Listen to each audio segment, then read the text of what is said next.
몇 년 전에 있었던 일인데요. 아프리카에 가면 우간다라는 나라가 있습니다. 우간다, 아주 후진국이죠. 우간다 국적을 가진 한 여성이 유럽의 네덜란드에서 미국행 비행기를 탑승을 했습니다. 노스웨스트 항공을 타고 미국에 이제 가게 되는데, 비행기를 타고 이렇게 너무 고도를 높이 올라가다 보면 기압이란 게 있어요. 기압 때문에 그런지 우간다 여성이 출산이 멀은 출산 때가 아닌데 그 기압의 영향인지 갑자기 비행기 안에서 산기를 느끼고 아기를 출산하게 된 겁니다. 그러니까 비행기 안에서 벌어진 일이라 비행기 기내 방송을 통해서 여기 혹시 산부인과 의사가 있으면 도와주십시오. 마침 그 비행기 안에 산부인과 의사가 탑승을 하고 있었어요. 그래서 그 의사의 도움을 받아서 비행기 안에서 이제 출산을 하게 됐는데, 문제는 그 태어난 아이의 국적 논란이 휩싸인 겁니다. 이 비행기 안에서 태어난 아이의 국적을 어느 국적을 부여해야 되는가에 대한 논란이죠. 첫째는 부모의 국적이 네덜란드이기 때문에 부모의 국적을 따라서 우간다 국적이기 때문에 우간다 국적을 부여해야 된다, 이런 것이고요. 두 번째는 미국행 비행기 안에서 출산을 했기 때문에 미국 시민권을 부여해야 된다, 이런 논란이 있었고요. 세 번째는 그 출산을 한 그 지점이 캐나다 영공이었습니다. 캐나다 영공. 그렇기 때문에 캐나다 영공에서 출산이 됐기 때문에 캐나다 국적을 부여해야 된다, 이런 주장이 있었고요. 마지막 네 번째는 캐나다 영공에서 아이가 태어나긴 했지만 미국 비행기 안에서 태어났기 때문에 캐나다 국적과 미국 국적을 동시에 부여해야 된다. 그게 세계적인 아주 그 이슈가 됐습니다. 결국은 이제 미국이나 캐나다는 속지주의 원칙을 지키는 나라예요. 그래서 그 아이가 태어난 지점이 영공이 캐나다 영공이었기 때문에 속지주의 원칙에 따라서 캐나다 국적을 부여하는 것으로 결론이 났습니다. 제가 무슨 얘기를 드리고 싶으냐면, 여러분 가운데서도 아마 여러분들이 태어난 지점이 있을 거예요. 어떤 사람들은 뉴스 보니까 어떤 사람들은 택시 안에서 태어난 사람도 있고 기차간에서 태어난 사람도 있고 그렇더군요. 오늘 제가 스룹바벨에 대해서 말씀을 준비했거든요. 이 스룹바벨이라고 하는 것은 바벨론에서 태어났다, 그런 뜻이에요. 스룹바벨, 바벨론에서 태어났다.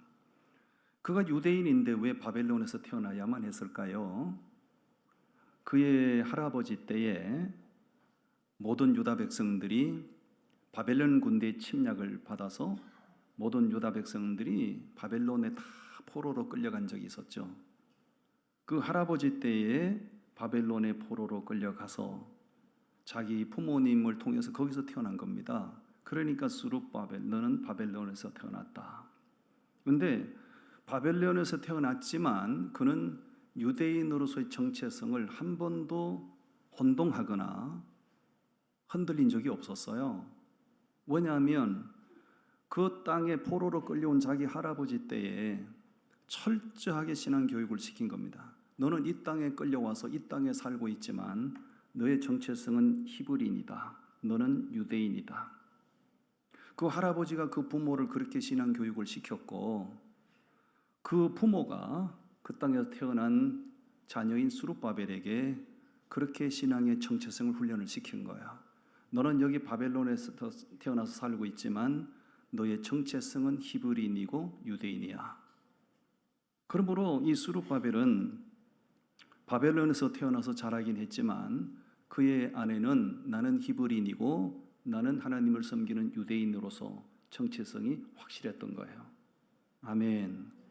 그랬기 때문에 하나님께서는 때가 돼서 유다 백성들을 다시 예루살렘으로 돌아오게 하실 때 이 스룹바벨이라는 사람을 지도자로 세우셔서 포로 생활에 있던 유다 백성들을 예루살렘으로 인솔해서 돌아오게 하신 겁니다.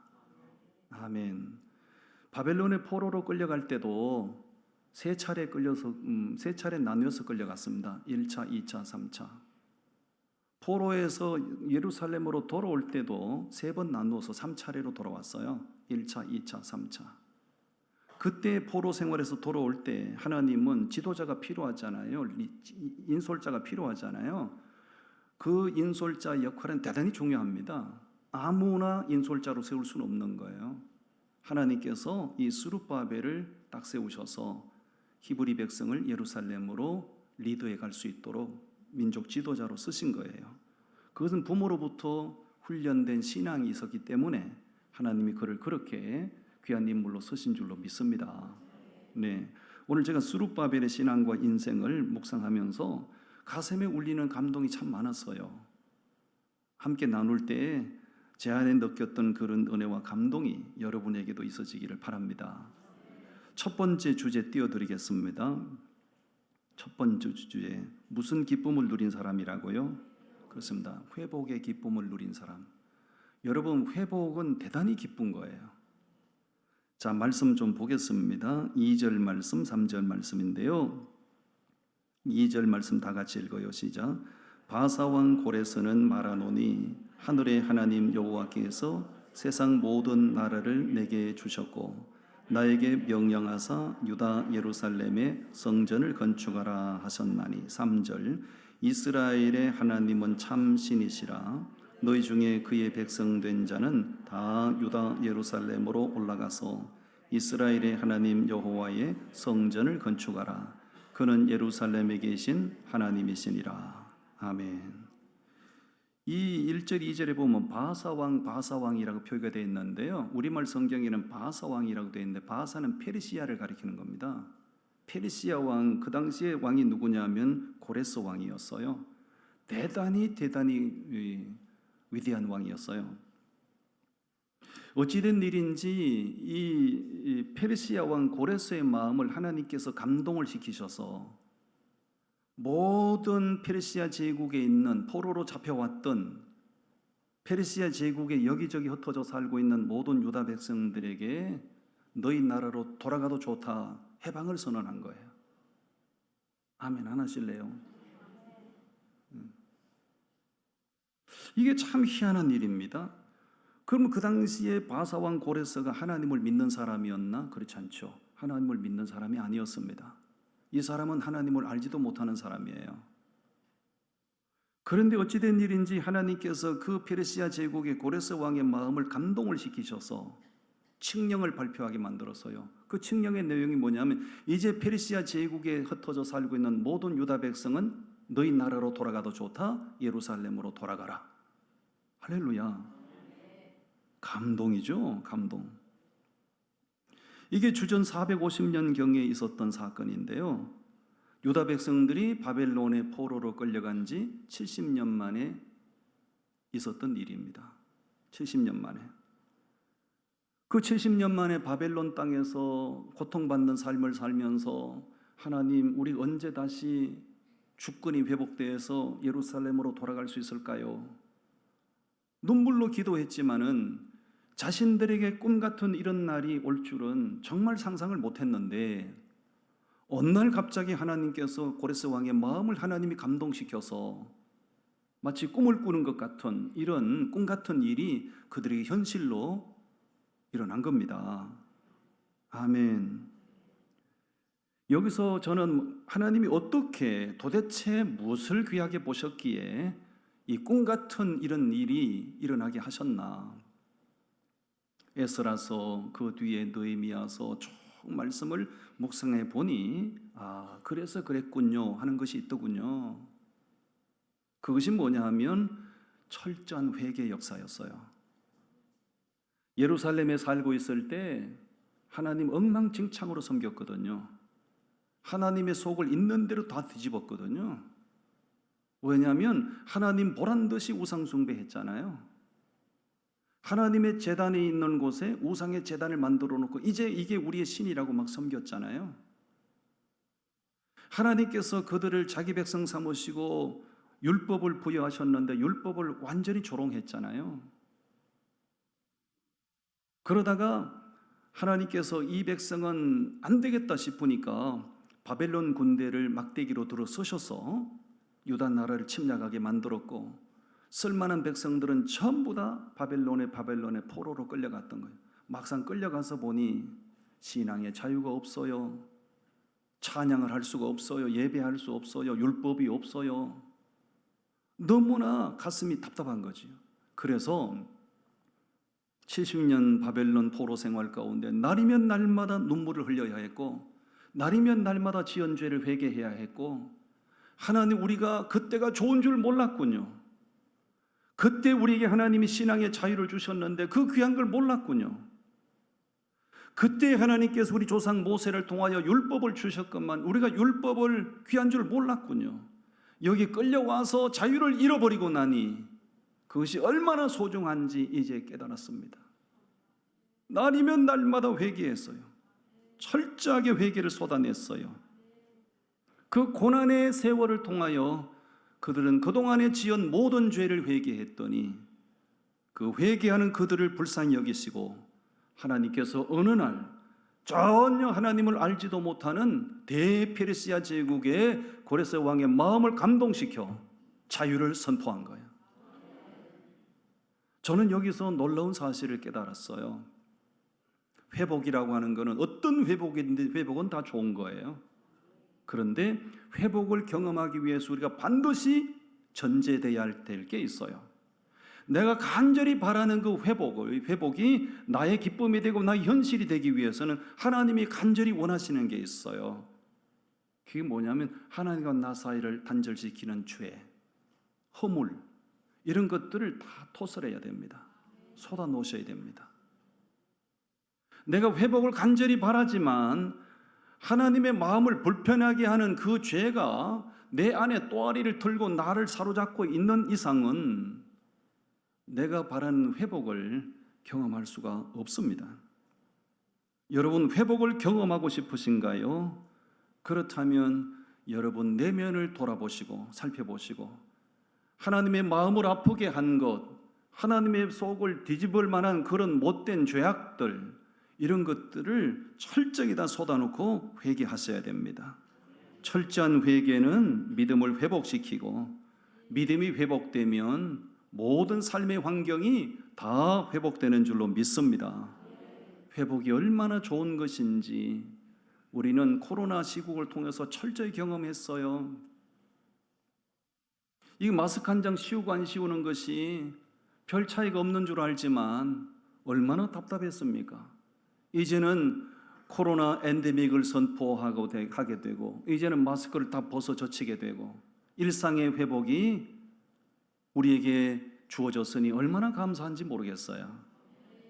여러분, 건강도 회복이 되셔야 되고 환경도 회복이 되셔야 되고 이런저런 문제로 인하여 쪼개지고 갈라진 관계도 회복이 되셔야 되고, 아멘. 특별히 신앙이 회복이 되셔야 됩니다. 저는 오랜 기간 동안 한창 청년의 때에 병으로 고생을 많이 했는데 주로 나를 절망의 구렁텅이로 몰아넣었던 병은 폐결핵이었어요. 폐결핵. 아주 혈기방장한 때에 폐결핵이 와서 1년 만에 기적같이 나았는데 제가 바른 삶을 살지 못하고 그렇게 살다 보니 하나님이 재차 제게 폐결핵을 이제 막대기로 저를 때리셨는데요. 폐결핵이 재발이 되니까 이거는 회복이 점점 어려워지는 겁니다. 한창 새파란 젊은 나이에 기침을 하면 시커먼 피가 꿀렁꿀렁 나오고 낫고 싶고 살고 싶어서 얼마나 약을 한 주먹씩 먹었다고. 아무런 차도가 없었습니다. 증상은 점점 심해졌어요. 저는 멀리 가질 못했어요. 며칠 밤을 새우는 장거리는 꿈도 못 꿨습니다. 왜냐하면 계속 주사기를 가지고 다니면서 주사로 내가 내 손으로 주사를 놔야 되기 때문에. 그때 제가 알아보았던 것이 바로 이 마산에 있는 국립폐결핵병원을 제가 알아보게 된 겁니다. 이 국립폐결핵병원에 입소하는 사람들은 다 중증 이상 되는 사람들이고 그 당시에 여기 병원에 들어가면 거의 죽어나간 사람들이 많았어요. 그만큼 제가 절박했다고요. 하나님께서 저를 살려서 고쳐서 쓰시려고 하셨는지 그 절망적인 순간에 하나님께서 기가 막힌 신약이 나오게 하셨어요. 하나님이 그 수많은 그 전문가들을 통해서 나를 살리시려고 하나님이 신약을 개발하게 하셨다고 저는 생각을 해요. 한 주먹씩 먹던 약을 하나로 먹게 됐어요. 그 약이 제게 주요해서 정말 차도가 있었고, 그것뿐만 아니라 제가 그동안에 방탕했던 삶을, 그전에는 제가 하나님 없는 인생을 살 때 이게 하나님의 마음을 아프게 하는 죄인지도 모르고 지었던 그 모든 죄를 기도원에 들어가서 금식하면서 말씀을 묵상하면서 말씀 속에 내게 부딪혀오는 죄는 낱낱이 다 회개했어요. 하나님, 내가 그때 이거 잘못했어요. 하나님, 그때 내가 이 죄 지었어요. 하나님, 진짜 내가 잘못했어요. 다시 한번 삶의 기회를 부여해 주신다면 내가 하나님 당신을 위한 삶을 살게요. 하나님이 저를 불쌍히 여기셔서 완전히 폐결핵에서 탈피하게 하셨어요. 그 폐결핵이 되면, 폐결핵은 다 전염이 됐어요. 그동안에 다 전염이 되고, 한 병원을 한 의사를 지정해 놓고 계속 정기적으로 가서 이제 진찰을 하는데, 마지막 갔던 날 담당 의사가 당신은 이제 다음 달부터 병원에 오지 않아도 됩니다. 회복을 선언해 준 거예요. 그때 제가 병원 나면 싹싹 이 지긋지긋한 주사기 다 던진 지긋지긋한 병원. 왜냐하면 새파랗게 젊은 청년이 그렇게 계속 병원을 출입하는 것이 너무나 마음이 힘들잖아요. 담당 의사가 제게 이제 병원 그만 오셔도 됩니다 할 때 얼마나 기쁘고 감격했던지, 저는 회복이 얼마나 기쁜지 저는 그때 맛을 보았습니다. 여러분, 우리가 회복의 기쁨, 감격을 맛볼 수 있는 방법, 유일한 방법, 그것은 지은 죄를 하나님 앞에 쏟아내시는 겁니다. 다 회개하셔야 됩니다. 회개하면 하나님과의 관계가 회복이 되고, 무너진 신앙이 다 회복이 되면 그때부터 건강도 회복되고, 모든 환경도 회복되고, 자녀도 회복됩니다. 할렐루야. 아멘. 가늠하다 잡혀온 여인에게 예수님께서 나도 너를 정죄하지 아니하노니 이제는 돌아가라. 그 여자를 돌려보내면서 예수님이 하신 말씀이 있어요. 나도 너를 정죄하지 아니하노니 이제 돌아가서 다시는 뭘 하지 말라? 죄를 짓지 말라. 죄가 네 몸을 만신창이 되게 만들었으니 내가 이제 너에게 회복을 명하노니 다시는 죄를 짓지 말라. 할렐루야. 여러분, 우리는 침체된 믿음이 회복되어야 되고 무너진 삶이 회복되셔야 되는데, 왜 회복이 되셔야 되는가? 왜 회복을 경험해야 되는가? 회복이 돼야 삶이 기쁘고 자유롭습니다. 무엇인가가 이렇게 눌려 있으면 내가 자유롭지 못하고, 기쁨은 멀리 나하고는 상관없는 것이 되어버리잖아요. 내가 회복이 되셔야 나도 자유롭고 기쁘지만 나를 자녀 삼으신 하나님께서 기뻐하시고 영광을 받으십니다. 아멘. 여러분, 회복의 기쁨을 누리시기를 바랍니다. 옆 사람 격하게 축원해 주시기 바랍니다. 회복되시기를 바랍니다. 회복의 기쁨을 누리시기 바랍니다. 아멘. 이 스룹바벨에 대해서 말씀을 좀 묵상하다가 그런 은혜를 받았고요. 두 번째, 3장 1절에서 6절까지 말씀인데, 무슨 감격을 아는 사람이었다고요? 예배의 감격을 아는 사람이었다는 거예요. 자, 3장으로 가서 3장 1절과 2절 말씀 우리 같이 읽으시겠습니다. 시작. 이스라엘 자손이 각자의 성읍에 살았더니 7째 달에 이르러 일제히 예루살렘에 모인지라.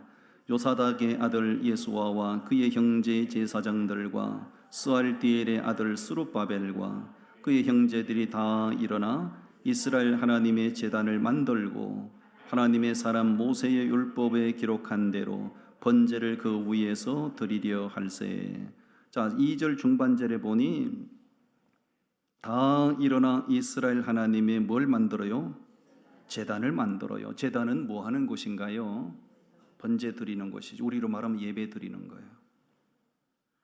그가 포로 생활에서 돌아온 이후에 가장 먼저 만들고자 했던 것은 자기 집을 짓는 것이 아니었습니다. 하나님께 번제 드릴 수 있는 번제단을 만들고자 했던 것이에요. 그리고 그 위에 모세가 율법에 말씀하신 대로 하나님 앞에 번제를 드리고자 했습니다.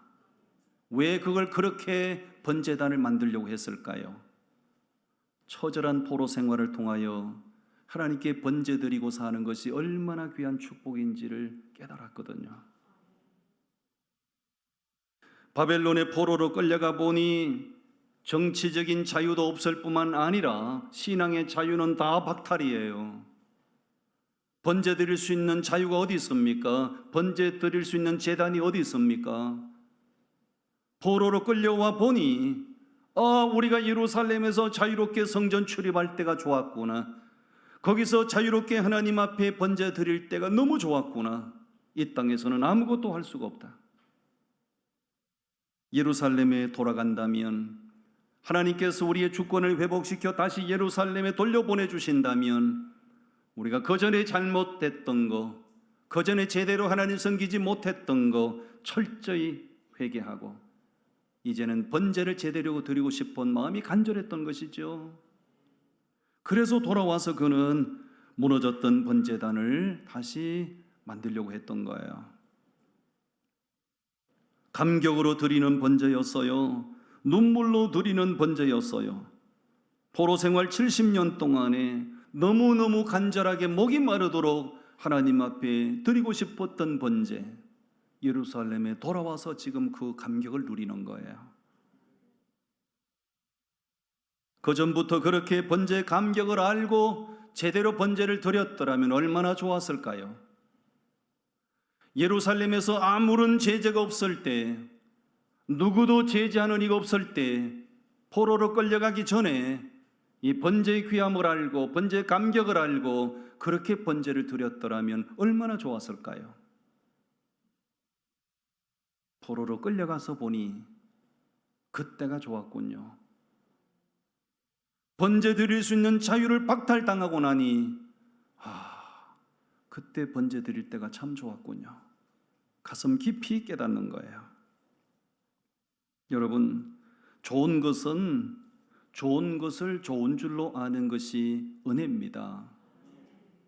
귀한 것을 귀한 줄 아는 사람이 지혜로운 사람이에요. 번제가 왜 귀한가? 이스라엘 백성들에게 있어서 번제가 얼마나 귀한 것인가? 번제를 통하여 하나님을 만날 수 있는 의식이에요. 하나님께서 번제를 통해서 내가 너와 만나자고 하셨어요. 그런데 그 번제를 너무나 하나님이 불쾌하신 번제를 마구 드렸어요. 하나님이 받지도 않는 눈 꺾인 거, 설사병 걸린 거, 다리 저런 거, 병든 거, 사람에게 줘도 먹지 않는 거, 그런 걸 끌어다가 어쩌면 그런 걸 골라와가지고 그런 걸 끌어다가 하나님의 제단에서 하나님 번제 드립니다. 하나님 조롱하는 것이었죠. 말라기서에 생생히 기록되어 있잖아요. 하도 이스라엘 백성들이 그것이 얼마나 잘못된 것인지, 얼마나 하나님 마음 슬프게 하는 것인지를 알지 못하고 번번이 그렇게 하니 하나님께서 어느 날 말라기 선지자를 통하여 이렇게 말씀하셨어요. 너희가 내 앞에 가져와서 드리는 번제, 너희 인간 총독에게 갖다 줘봐라. 너희가 내 앞에 가져와서 바치는 그 번제, 병든 번제물을 너희를 다스리는 인간 총독에게 갖다 줘보라. 총독이 그걸 받겠는가? 너무나 번제를 조롱했어요. 하나님은 번제를 통해서 그들과 만나기를 원하셨는데 그 번제를 조롱했어요. 그러다가 포로로 끌려갔잖아요. 가서 보니 자신들이 너무너무 잘못한 걸 깨닫는 거예요.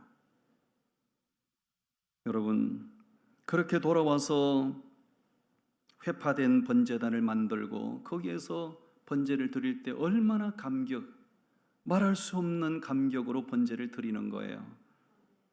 여러분, 인생을 살면서 우리가 하나님 앞에 자유롭게 예배 드리고 사는 게 얼마나 귀한 것인지 깨달으셔야 됩니다. 인생 살면서 사람 만나는 것보다 하나님 만나는 게 더 귀한 거예요. 사회적으로 훌륭한 사람 만나서 좋은 말씀을 듣는 거 정말 귀한 일이겠지만 그것보다 하나님 앞에 와서 예배드리고 하나님의 말씀 듣는 것은 더 귀한 일이에요. 사람 만나느라고 하나님 만나는 걸 스킵해요? 그 사람에게 한 수 배우겠다고 하나님 말씀 듣는 걸 무시해요?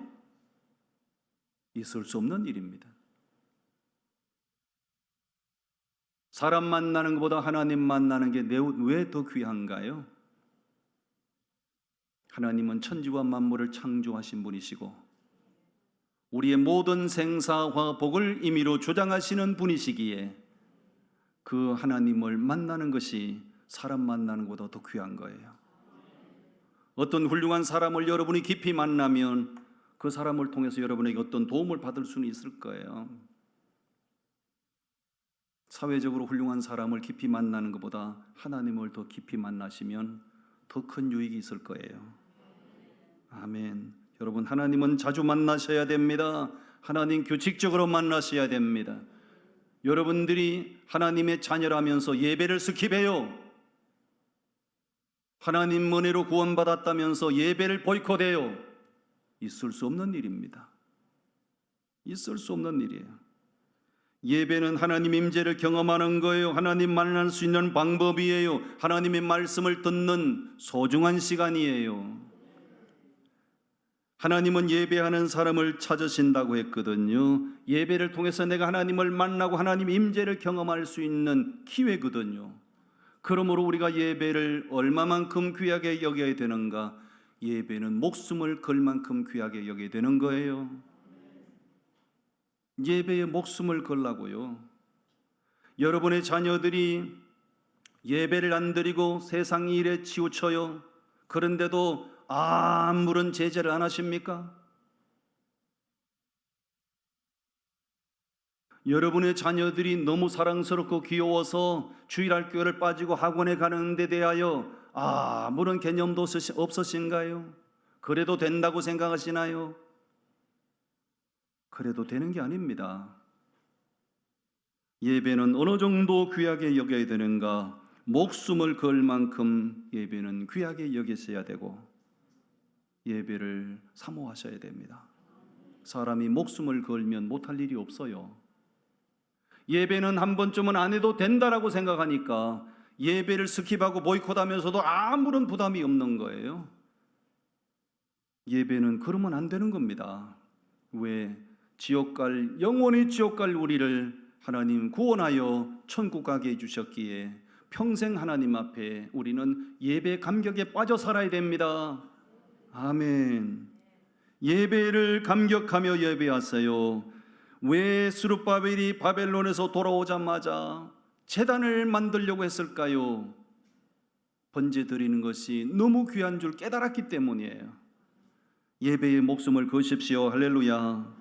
아멘. 마지막 세 번째를 소개합니다. 그는 뭘 소중한 걸 아는 사람이었다고요? 그렇습니다. 성전이 얼마나 소중한지를 예전에 미처 몰랐던 거예요. 자, 3장 8절 말씀을 다 같이 읽으시겠습니다. 8절 말씀 시작. 예루살렘에 있는 하나님의 성전에 이른 지 2년 둘째 달에 수알디엘의 아들 스룹바벨과 요사닥의 아들 예수아와 다른 형제 제사장들과 레위 사람들과 무로 사로잡혔다가 예루살렘에 돌아온 자들이 공사를 시작하고 20세 이상의 레위 사람들을 세워 여호와의 성전 공사를 감독하게 하며 20세 이상 된 사람을 다 소집해서요 뭘 만들라고요? 성전을 건축하려고요. 12절로 가서 보겠습니다. 12절 말씀 읽겠습니다. 시작. 제사장들과 레위 사람들과 나이 많은 족장들은 첫 성전을 보았으므로 이제 이 성전의 기초가 놓임을 보고 대성통곡하였으나 여러 사람은 기쁨으로 크게 함성을 지르니 포로에서 돌아온 자들이 20세 이상 된 사람을 전부 다 소집하여 성전을 건축하자. 왜냐하면 바벨론 군대가 침략해 왔을 때 성전부터 다 때려 부셨거든요. 포로에서 돌아온 다음에 스룹바벨이 자 우리 다시 성전 건축하자. 성전의 기초석이 놓이는 그 장면을 보고 모든 백성들이 대성통곡했다.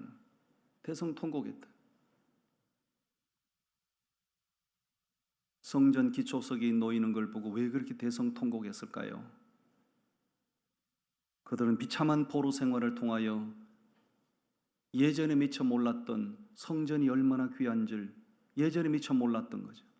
하나님 앞에 자유롭게 출입할 수 있는 성전이 얼마나 귀한지 비참한 생활을 통하여 깨달았기 때문에 꿈에 그리던 조국으로 돌아와 성전 기초석이 놓여지는 장면을 보고 너도 울고 나도 울고 모두 다 대성통곡하고 울었다는 거예요. 성전이 귀한 걸 깨달았다는 거예요. 13절 말씀 읽겠습니다. 13절 말씀 시작. 백성이 크게 외치는 소리가 멀리 들리므로 절거이 부르는 소리와 통곡하는 소리를 백성들이 분간하지 못하였더라. 아멘. 이 말씀을 보면 나이 드신 분들은 전부 통곡해서 울었던 것 같아요. 젊은 사람들은 막 기뻐서 막 춤을 추면서, 그러니까 13절 말씀에 보면 대성통곡하는 소리하고 기뻐 소리 지르는 소리하고 막 어우러져가는 소리가 막 멀리 퍼져나갔다는 거예요.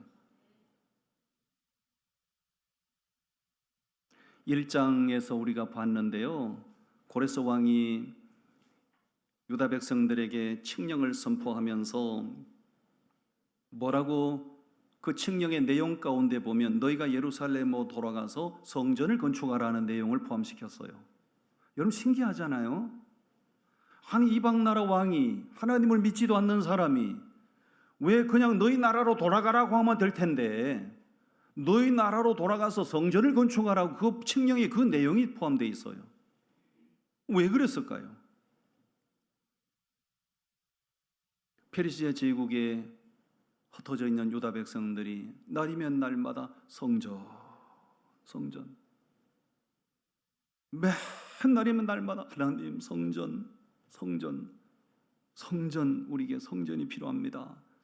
번제드릴 수 있는 성전을 주세요. 하도 이방 나라 왕이 유다 백성들이 어제도 성전 타령, 오늘도 성전 타령, 날이면 날마다 성전 타령하는 걸 들었어요. 그러니까 페르시아 왕이 하는 이 백성들이 꿈에도 소원하는 게 뭔지를 아는 거예요. 그러니까 칙령을 선포하면서 너희 예루살렘으로 돌아가서 너희가 꿈에도 소원하는 성전을 건축하라, 이렇게 말씀하셨던 거예요.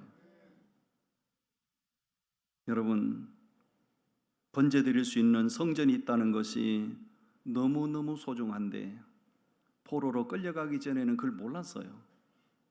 끌려가서 이 귀한 걸 알은 거지요. 여러분, 귀한 거는 진적부터 귀한 줄 아는 게 그게 지혜입니다. TV에 보니까요, 특종세상이라는 프로가 있더라고요. 특종세상. 어떤 50대 후반 되신 남성분이 저 휴전선 근처에서 출발해가지고요, 국토 종단을 하는 거요. 저 전라남도 해남 땅끝 마을까지 가더라고요. 배낭 하나 짊어지고 물병 하나 꽂아가지고 막 걸어가는데 그냥 막 목숨을 걸다시피 하더군요. 해남까지 땅끝 마을까지 국토 종단을 마치고 거기서 배를 타고 제주도를 가요.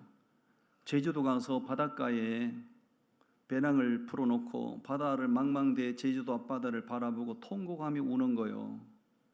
목을 놓아 울더라고요. 그래서 방송 PD가 선생님 왜 그렇게 목숨 걸고 국토 종단을 하시고 여기 바닷가에 와서 왜 이렇게 목을 놓아 슬피 우시오? 그랬더니 그 남성분이 얘기하는 거예요. 제가 이렇게 하는 거는요, 제 아내가 암병이 걸려서 투명하다가 3년 전에 죽었습니다. 그런데 제 아내가 암병이 걸리기 전에 늘 얘기했다는 거, 제주도 여행 한번 가면 좋겠는데, 제주도 여행 한번 가면 좋겠는데. 근데 그 소원을 들어주지 못한 거예요. 그러다가 그 부인이 암병이 걸려서 투병하다가 3년 전에 죽은 거예요. 그 아내가 자기 곁을 떠나고 나니 아내가 늘 하던 말, 제주도 한번 구경하고 싶다, 제주도 한번 가고 싶다. 그게 사무치는 거예요. 그래서 속죄하는 마음에 배낭을 짊어지고 휴전선에서 땅끝마을까지 국도 종단을 하고 제주도 가가지고 그 망망대해 바다를 바라보고 목을 놓아 우는 거예요. 옆 사람 얘기하세요. 아내가 제주도 가거다 데리고 가세요. 죽은 다음에 제주도 앞바다 바라보고 울면 뭐합니까? 아내가 죽은 다음에 제주도 가서 목 놓아 울면 뭐합니까?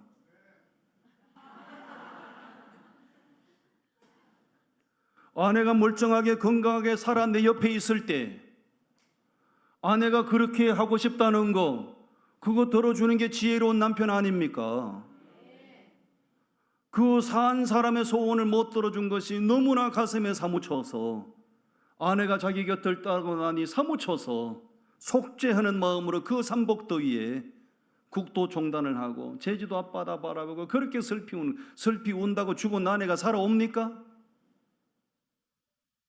그 무더위에 국토 종단 땀을 그렇게 콩죽 같은 땀을 흘리면서 국토 종단한다고 그게 속죄가 됩니까? 미련한 남편이지. 미련한 남편. 그러니까 우리 산창교회 남편 되신 여러분들은 그런 미련한 남자가 되면 안 된다 그 얘기예요. 아내가 제주도 한번 가고 싶다 그러걸랑 하나님의 음성으로 들으시고 같이 가면 더 좋고 아니면 왕복 비행기 티켓 끊어가지고 여보 잘 다녀오시오. 당신이 내 옆에 있는 것이 정말 복이요. 그렇게 해야 됩니다.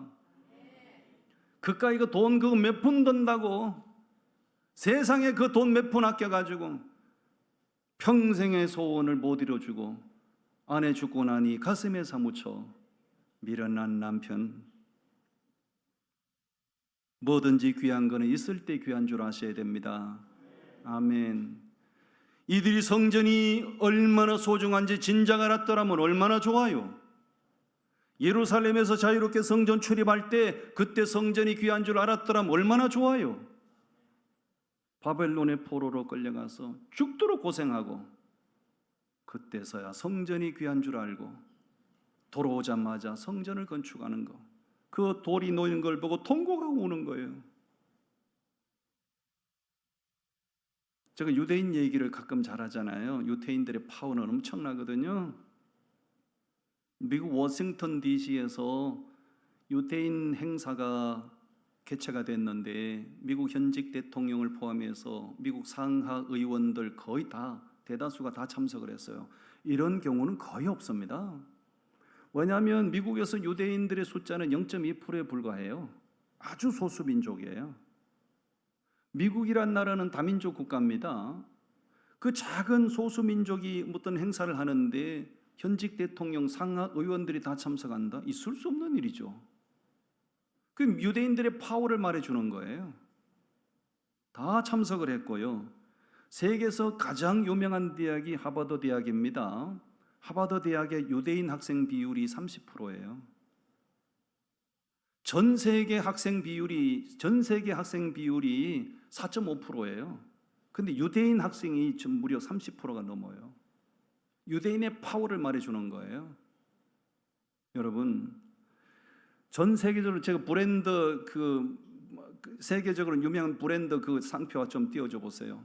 많이 익숙하시죠? 이런 브랜드들이 세계적으로 유명한 브랜드들이에요. 이거 전부 다 유대인 기업입니다. 유대인들의 파워를 말해주는 거예요. 여러분, 그 0.2%밖에 안 되는 소수민족이 미국을 그렇게 주도하고 미국을 그렇게 움직이는 힘이 어디서 나오는가? 그것은 바로 하나님께로부터 나오는 거예요. 미국은 50개 주가 있는데요. 50개 주에서 가장 세계 각 민족이 와서 사는 나라가 캘리포니아 주예요.